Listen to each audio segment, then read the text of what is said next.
70,000 years ago, our ancestors were insignificant animals. The most important thing to know about prehistoric humans is that they were unimportant. Their impact on the world was not much greater than that of jellyfish or fireflies or woodpeckers. Today, in contrast, we control this planet. And the question is, how did we come from there to here?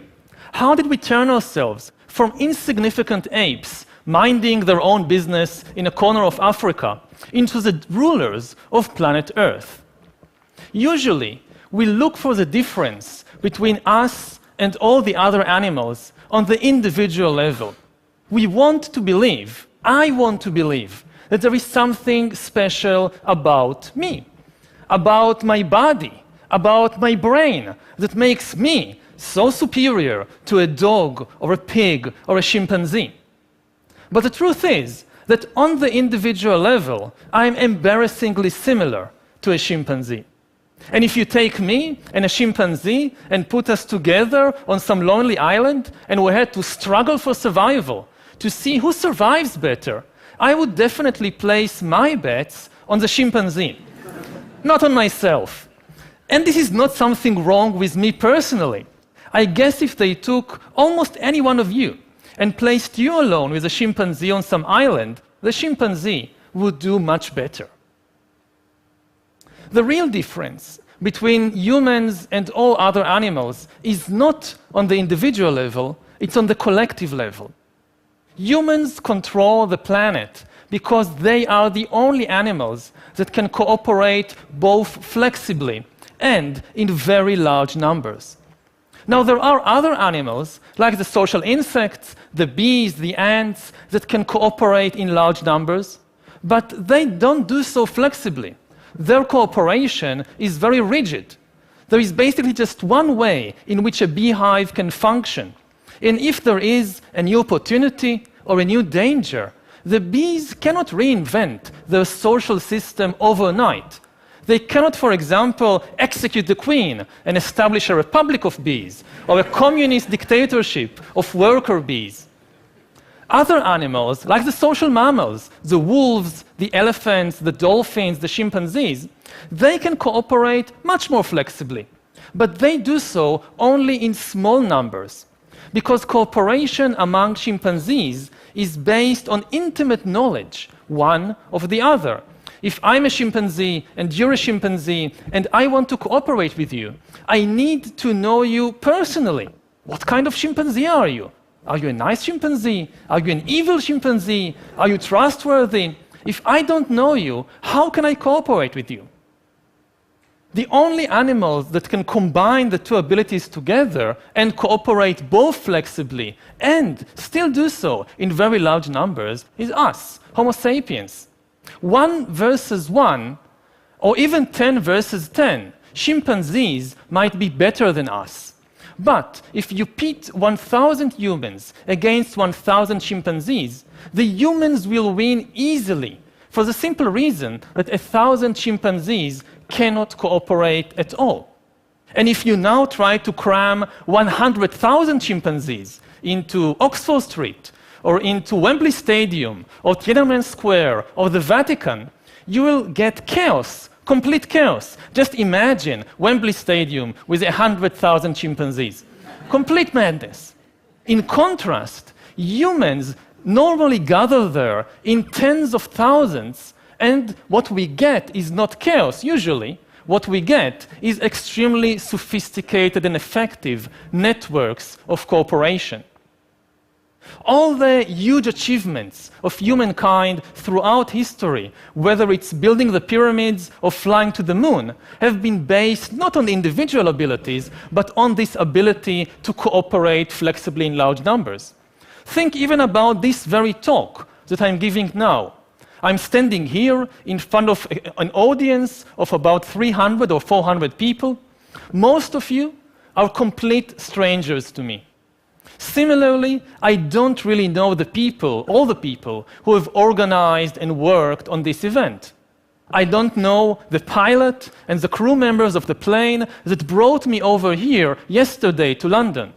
I don't know the people who invented and manufactured this microphone and these cameras which are recording what I'm saying. I don't know the people who wrote all the books and articles that I've read in preparation for this talk. And I certainly don't know all the people who might be watching this talk over the internet somewhere in Buenos Aires or in New Delhi. Nevertheless, even though we don't know each other, we can work together to create this global exchange of ideas. This is something chimpanzees cannot do. They communicate, of course, but you will never catch a chimpanzee traveling to some distant chimpanzee band to give them a talk about bananas or about elephants or anything else that might interest chimpanzees. Now, cooperation is, of course, not always nice. All the horrible things humans have been doing throughout history, and we have been doing some very horrible things, all those things are also based on large-scale cooperation. Prisons are a system of cooperation. Slaughterhouses are a system of cooperation. Concentration camps are a system of cooperation.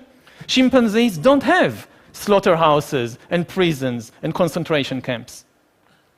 Now, suppose I've managed to convince you, perhaps, that yes, we control the world because we can cooperate flexibly in large numbers.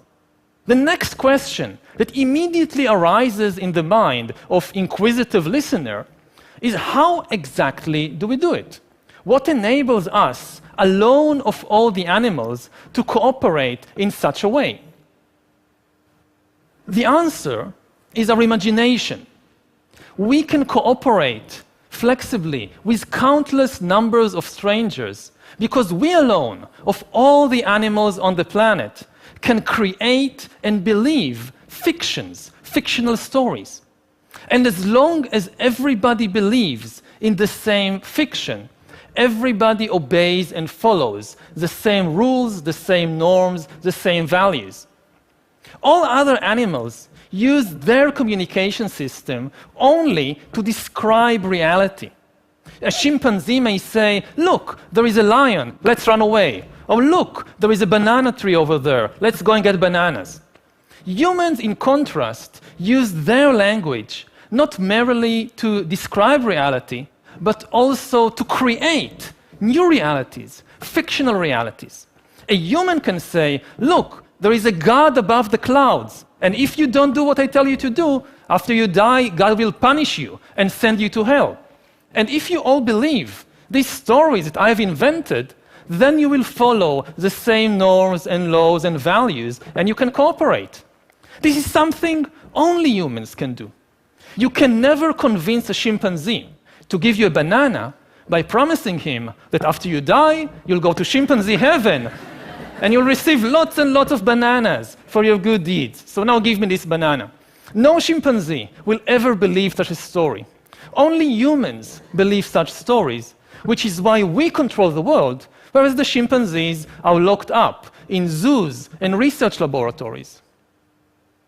Now, you may find it acceptable that, yes, in the religious field, humans cooperate by believing in the same fictions. Millions of people come together to build a cathedral or a mosque or fight on a crusade or in a jihad because they all believe in the same stories about God and heaven and hell. But what I want to emphasize is that exactly the same mechanism underlies all other forms of mass-scale human cooperation, not only in the religious field. Take, for example, the legal field. Most legal systems today in the world are based on a belief in human rights. But what are human rights? Human rights, just like God and heaven, are just a story that we've invented. They are not an objective reality. They are not some biological fact about Homo sapiens. Take a human being, cut him open, look inside, you will find the heart, the kidneys, neurons, hormones, DNA, but you won't find any rights. The only place you find rights is in the stories that we have invented and spread around over the last few centuries. They may be very positive stories, very good stories, but they are still just fictional stories that we've invented. The same is true of the political field. The most important factors in modern politics are states and nations. But what are states and nations? They are not an objective reality. A mountain is an objective reality.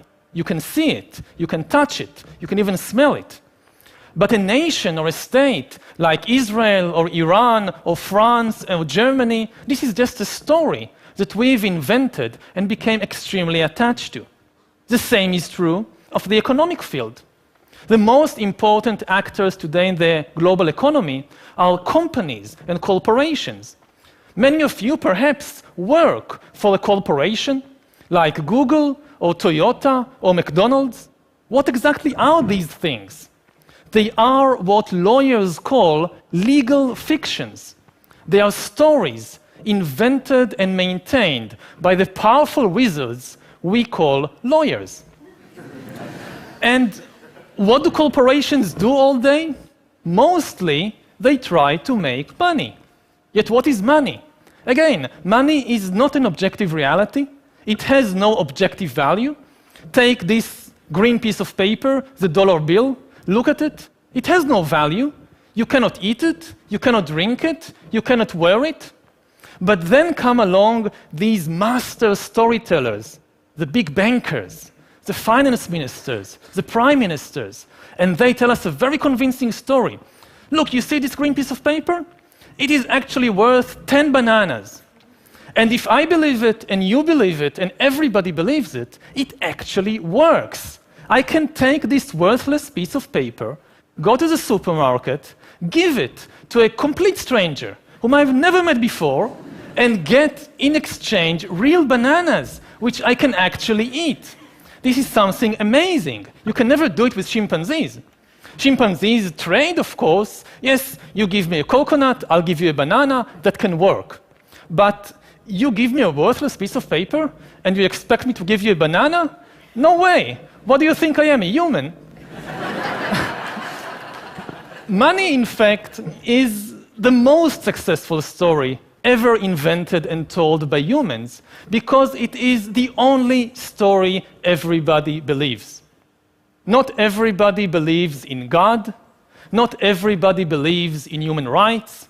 Not everybody believes in nationalism, but everybody believes in money and in the dollar bill. Take even Osama bin Laden. He hated American politics and American religion and American culture, but he had no objection to American dollars. He was quite fond of them, actually. To conclude, then, we humans control the world because we live in a dual reality. All other animals live in an objective reality. Their reality consists of objective entities like rivers and trees and lions and elephants. We humans, we also live in an objective reality. In our world, too, there are rivers and trees and lions and elephants. But over the centuries, we have constructed, on top of this objective reality, a second layer of fictional reality, a reality made of fictional entities, like nations, like gods, like money, like corporations. And what is amazing, that as history unfolded, this fictional reality became more and more powerful, so that today, the most powerful forces in the world are these fictional entities. Today, the very survival of rivers and trees and lions and elephants depends on the decisions and wishes of fictional entities like the United States, like Google, like the World Bank, entities that exist only in our own imagination. Thank you.